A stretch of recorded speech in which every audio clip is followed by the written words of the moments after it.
ಕರ್ನಾಟಕದಲ್ಲಿರುವ ಒಂದು ಕಾಡಲ್ಲಿ ಶೇರ್ಸಿ ಎಂಬುವ ಒಂದು ಶೇರ್ ಸಿಂಗ್ ಇದ್ದ. ಅವನು ತುಂಬಾನೇ ಒಳ್ಳೆಯವನು. ಅವನು ಆ ಕಾಡಿಗೆ ರಾಜ.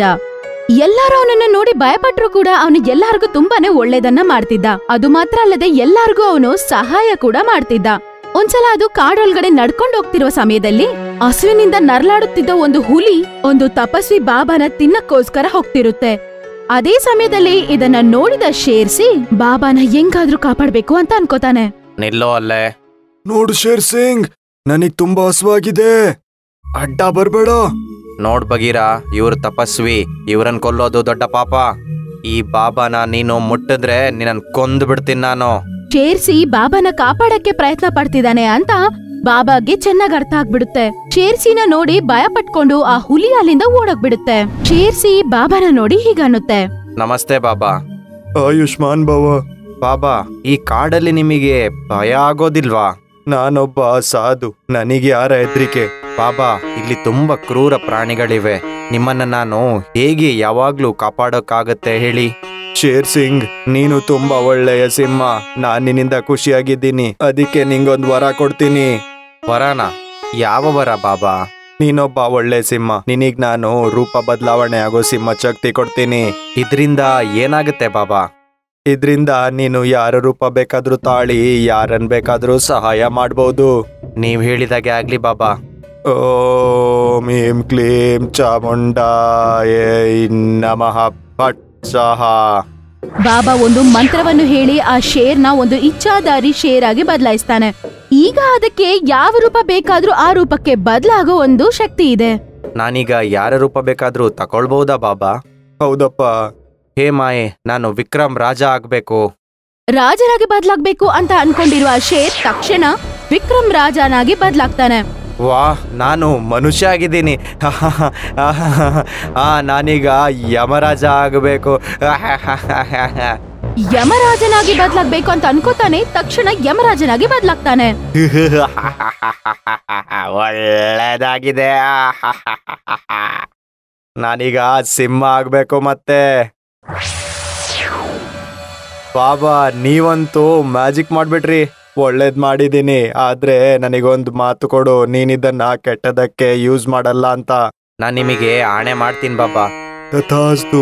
ಶೇರ್ಸಿಗೆ ರೂಪ ಬದಲಾಯಿಸ್ಕೊಳ್ಳುವ ವರ ಸಿಕ್ಕಿದ ತಕ್ಷಣ ಎಲ್ಲಾರ್ಗೂ ತುಂಬಾನೇ ಸಹಾಯ ಮಾಡಕ್ ಶುರು ಮಾಡ್ತಾನೆ. ಒಂದಿನ ಅವರು ಕಾಡಲ್ಲಿ ನಡ್ಕೊಂಡು ಹೋಗ್ತಿರೋ ಸಮಯದಲ್ಲಿ ಒಂದು ಬೆಕ್ಕು ಇಲಿಯನ್ನು ತಿನ್ನೋದಕ್ಕೋಸ್ಕರ ಹೋಗ್ತಾ ಇರುತ್ತೆ. ಅದನ್ನ ನೋಡಿದ ರಾಜ, ನಾನು ಸಿಂಹನಾಗಿ ಬೆಕ್ಕನ್ನ ಹೆದರ್ಸೋದು ಸರಿಯಲ್ಲ, ಆದ್ರೆ ಇಲಿನ ಬದುಕಿಸೋದು ಅಷ್ಟೇ ಮುಖ್ಯ ಅಲ್ವಾ? ಶೇರ್ಸಿ ತಕ್ಷಣ ಒಂದು ನಾಯಾಗಿ ಬದಲಾಗ್ತಾನೆ. ಅಯ್ಯೋ ದೇವ್ರೆ, ಈ ನಾಯಲ್ಲಿಂದ ಬಂತು, ಓಡ ಓಡ ಓಡ. ನಾಯಿಯನ್ನು ನೋಡಿದ ತಕ್ಷಣ ಬೆಕ್ಕು ಅಲ್ಲಿಂದ ಓಡೋಗ್ಬಿಡುತ್ತೆ. ನಾಯಣ್ಣ, ನನ್ನ ಜೀವನ ಕಾಪಾಡಿದಕ್ಕೆ ಧನ್ಯವಾದ. ಇಲಿ ಅಲ್ಲಿಂದ ಹೋಗಿದ ತಕ್ಷಣ ಶೇರ್ಸಿ ಅದರ ನಿಜವಾದ ರೂಪಕ್ಕೆ ಬದಲಾಗ್ತಾನೆ. ಸ್ಟಾರ್ಟಿಂಗ್ ಅಲ್ಲಿ ಏನೋ ಅವನು ಎಲ್ಲ ಒಳ್ಳೆ ಕೆಲ್ಸನೇ ಮಾಡ್ತಿದ್ದ. ಆದ್ರೆ ಹೋಗ್ತಾ ಹೋಗ್ತಾ ಅವನ ಮನಸ್ಸು ಕೂಡ ಭ್ರಷ್ಟವಾಗಿ ಬದಲಾಗತ್ತೆ. ನನಗಿಂತ ಒಳ್ಳೆ ಶಕ್ತಿ ಸಿಕ್ಕಿದೆ. ನಾನು ಎಲ್ರಿಗ್ ಸಹಾಯ ಮಾಡ್ತಾ ಇದ್ದೀನಿ. ಈಗ ನನಗೋಸ್ಕರ ಇದನ್ನ ಯೂಸ್ ಮಾಡ್ಕೊಳ್ತೀನಿ.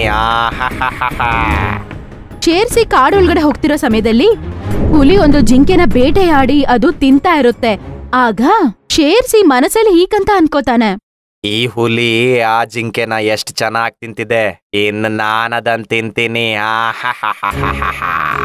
ತಕ್ಷಣ ಶೇರ್ಸಿ ಒಂದು ದೊಡ್ಡ ಹುಲಿಯಾಗಿ ಬದಲಾಗ್ತಾನೆ. ಆ ದೊಡ್ಡ ಹುಲಿಯನ್ನು ನೋಡಿದ ತಕ್ಷಣ ಚಿಕ್ಕದು ತುಂಬಾ ಭಯ ಪಡುತ್ತೆ. ನಾನು ಹುಲಿಗಳ ದೇವ್ರು ಕಣಪ್ಪ, ನನಗೆ ಕಾಣಿಕೆ ಕೊಡಲ್ವಾ? ನಿಮ್ಮ ದರ್ಶನ ಪಡೆದು ನಾನು ಖುಷಿಯಾಗಿದ್ದೀನಿ. ಇದನ್ನ ನೀವೇ ತಿನ್ನಿ. ಇಲ್ಲಿ ಅದು ಬೇಟೆಯಾಡಿದ ಆಹಾರವನ್ನ ಅಲ್ಲೇ ಬಿಟ್ಬಿಟ್ಟು ಹೋಗ್ಬಿಡುತ್ತೆ. ಬೇರೆಯವರ ಬೇಟೆ ತಿನ್ನೋದು ಬೇರೆ ರೀತಿನೇ ಇರುತ್ತೆ. ಹುಲಿ ಬೇಟೆಯಾಡಿ ತಿಂತಿರುವ ಆಹಾರವನ್ನು ಶೇರ್ಸಿ ಅದ್ರ ಹತ್ರ ಅಂದ ಕಿತ್ಕೊಂಡು ತಿನ್ನುತ್ತೆ. ಇದೇ ತರ ಶೇರ್ಸಿ ಯಾವ್ದಾದ್ರೂ ಒಂದು ಜಂತುನ ಮೋಸ ಮಾಡಿ ಅವರು ಬೇಟೆಯಾಡಿ ತಿಂತಿರುವ ಆಹಾರವನ್ನು ಕಿತ್ಕೊಂಡು ತಿಂತಾ ಇತ್ತು. ತುಂಬಾ ಕೆಟ್ಟ ಆಸೆಗಳು ಶೇರ್ಸಿನ ಮನಸ್ಸಲ್ಲಿ ಬೆಳೆಯಕ್ ಶುರು ಆಗತ್ತೆ. ಮತ್ತೆ ಒಂದಿನ ತುಂಬಾ ಮೋಸವಾದ ಕೆಲ್ಸವನ್ನು ಮಾಡ್ತಾನೆ. ಬೇರೆಯವರನ್ನ ಬೇಟೆಯಾಡಿ ತಿನ್ನೋ ಪ್ರತೀತಿ ತುಂಬಾ ಹಳೆದಾಯ್ತು. ಹೊಸದೇನಾದ್ರೂ ಮಾಡ್ಬೇಕು. ಒಂದಿನ ಒಂದು ಜಿಂಕೆ ನಿಂತಿರೋದನ್ನ ನೋಡಿದ ಶೇರ್ಸಿ ಅದರ ಗಂಡನಾಗಿ ಬದಲಾಗತ್ತೆ. ರೀ, ನೀವು ಬಂದ್ಬಿಟ್ರಾ? ಹಾ, ಬಂದೆ ನಾನು. ಶೇರ್ಸಿ ಒಂದು ಜಿಂಕೆಯಾಗಿ ಬದಲಾಗಿ ಇನ್ನೊಂದು ಜಿಂಕೆಯ ಜೊತೆ ಪ್ರೀತಿ ಮಾಡ್ತಾನೆ. ಸ್ವಲ್ಪತ್ತಾದ ನಂತರ ಹೀಗಂತಾನೆ, ಜಿಂಕೆ ನೀನಿಲ್ಲೇ ನಿಲ್ಲು, ನಿನಗೆ ತಿಂಡಿ ತರ್ತೀನಿ ನಾನು. ಹಂಗಂತ ಹೇಳಿ ಸ್ವಲ್ಪ ದೂರ ಹೋಗಿ ಅವನ ನಿಜ ರೂಪಕ್ಕೆ ಅವನು ಬದಲಾಗ್ತಾನೆ. ವಾ, ಈ ವರದಾನ ಅಂತೂ ಸೂಪರ್ ಆಗಿದೆ. ನಾನೆಲ್ಲ ಪ್ರಾಣಿಗಳ ರೂಪ ಧಾರಣೆ ಮಾಡಿ ಅವುಗಳೊಟ್ಟಿಗೆ ಪ್ರೀತಿ ಮಾಡ್ಬೋದು. ಯಾರಿಗೂ ಗೊತ್ತಾಗಲ್ಲ ಮತ್ತೆ.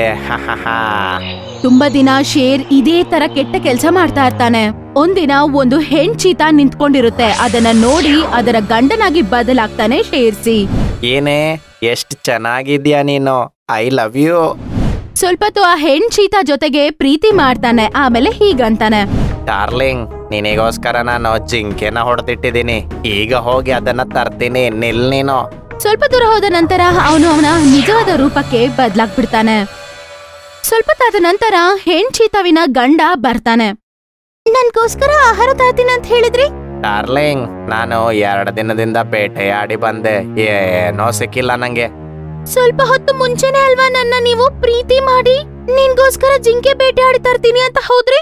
ಇಲ್ಲ, ನಾನ್ 2 ದಿನದಿಂದ ಇಲ್ಲಿ ಬರ್ಲೇ ಇಲ್ಲ. ಹಾಗಾದ್ರೆ ನಿನ್ನ ರೂಪದಲ್ಲಿ ನನ್ ಜೊತೆ ಪ್ರೀತಿ ಮಾಡಿ ಹೋಗಿದ್ದು ಯಾರು? ಈ ವಿಷಯ ಕಾಡಲ್ಲಿ ಎಲ್ಲಾರ್ಗೂನೇ ಗೊತ್ತಾಗ್ಬಿಡುತ್ತೆ. ಒಂದಿನ ಎಲ್ಲಾ ಜಂತುಗಳು ಕೂಡಿ ರಾಜನ ಹತ್ರ ಇದ್ರ ಬಗ್ಗೆ ಹೇಳೋದಕ್ಕಂತ ಹೋಗ್ತಾರೆ. ಮಹಾರಾಜ, ನಮ್ಮಲ್ಲಿ ಯಾರೋ ವೇಷಧಾರಿ ಬಂದಿದ್ದಾನೆ. ನನ್ನ ಹೆಂಡತಿಯೊಟ್ಟಿಗೆ ಅವನು ಕೆಟ್ಟದಾಗಿ ನಡ್ಕೊಂಡಿದ್ದಾನೆ. ನನ್ನ ಹೆಂಡತಿ ಜೊತೆನೂ ಹಾಗೆ ಆಗಿದೆ ಮಹಾರಾಜ. ನನ್ನ ಹೆಂಡತಿ ಜೊತೆನೂ? ನನ್ನ ಹೆಂಡತಿ ಜೊತೆನು? ಅವ್ರು ಹೇಳಿರುವ ಕಂಪ್ಲೇಂಟ್ ಎಲ್ಲ ಕೇಳ್ತಿರುವ ರಾಜನಿಗೆ ಮನಸ್ಸಲ್ಲಿ ಸಂತೋಷ. ನಿಮಗೆ ಯಾರಿಗೂ ಕಾಣಲ್ಲ ಬಿಟ್ರು, ನಿಮ್ಮ ಅಪರಾಧಿ ನಾನೇನೆ. ನೀವೇನು ಮಾಡಕ್ಕಾಗಲ್ಲ ನನ್ನ. ಎಲ್ಲಾರು ಹೇಳಿದ್ ಕೇಳಿದ ತಕ್ಷಣ ಶೇರ್ಸಿ ಅಂತಾನೆ, ಯಾರೇ ತಪ್ಪು ಮಾಡಿರ್ಲಿ ಅವನನ್ನ ಬಿಡೋ ಪ್ರಶ್ನೆನೇ ಇಲ್ಲ.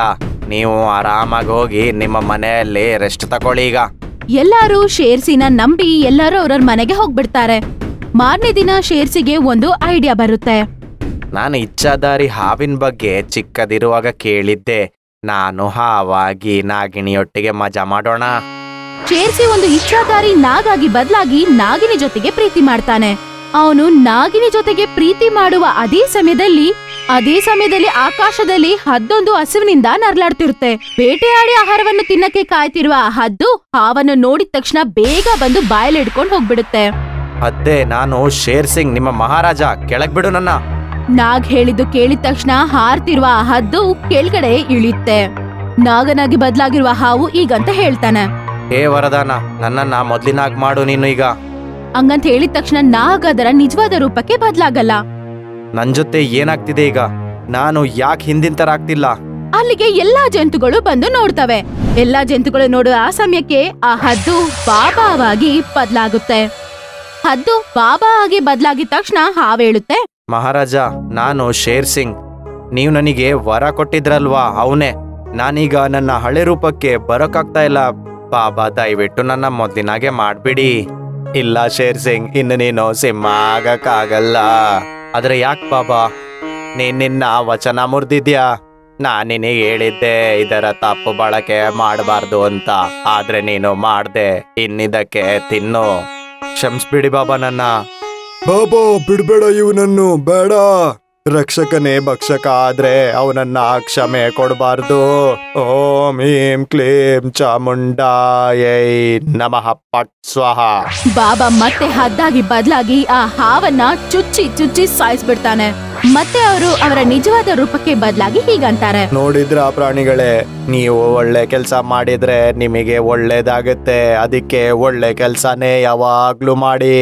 ಶೇರ್ಸಿನ ಮಗನಾದ ಶಂಶೇರ್ಸಿನ ಆ ಕಾಡಿಗೆ ರಾಜನಾಗಿ ಬಾಬಾ ನಿಯಮಿಸ್ತಾನೆ. ಶಂಶೇರ್ಸಿ ಕಾಡಲ್ಲಿ ಒಂದು ಒಳ್ಳೆ ರಾಜನಾಗಿ ಕಾಡಲ್ಲಿರುವ ಎಲ್ಲಾರು ಚೆನ್ನಾಗಿ ನೋಡ್ಕೊತಾನೆ. ಆಮೇಲೆ ಎಲ್ಲಾ ಜಂತುಗಳು ಸಂತೋಷವಾಗಿರುತ್ತವೆ. ನಿಮ್ಗೆ ನಮ್ಮ ವಿಡಿಯೋ ಇಷ್ಟ ಆಗಿದ್ರೆ ಕೂಡಲೇ ನಮ್ಮ ಚಾನೆಲ್ ಅನ್ನ ಸಬ್ಸ್ಕ್ರೈಬ್ ಮಾಡಿ. ಮತ್ತೆ ವಿಡಿಯೋನ ಲೈಕ್ ಮತ್ತೆ ಶೇರ್ ಮಾಡೋದನ್ನ ಮರಿಬೇಡಿ. ಧನ್ಯವಾದ.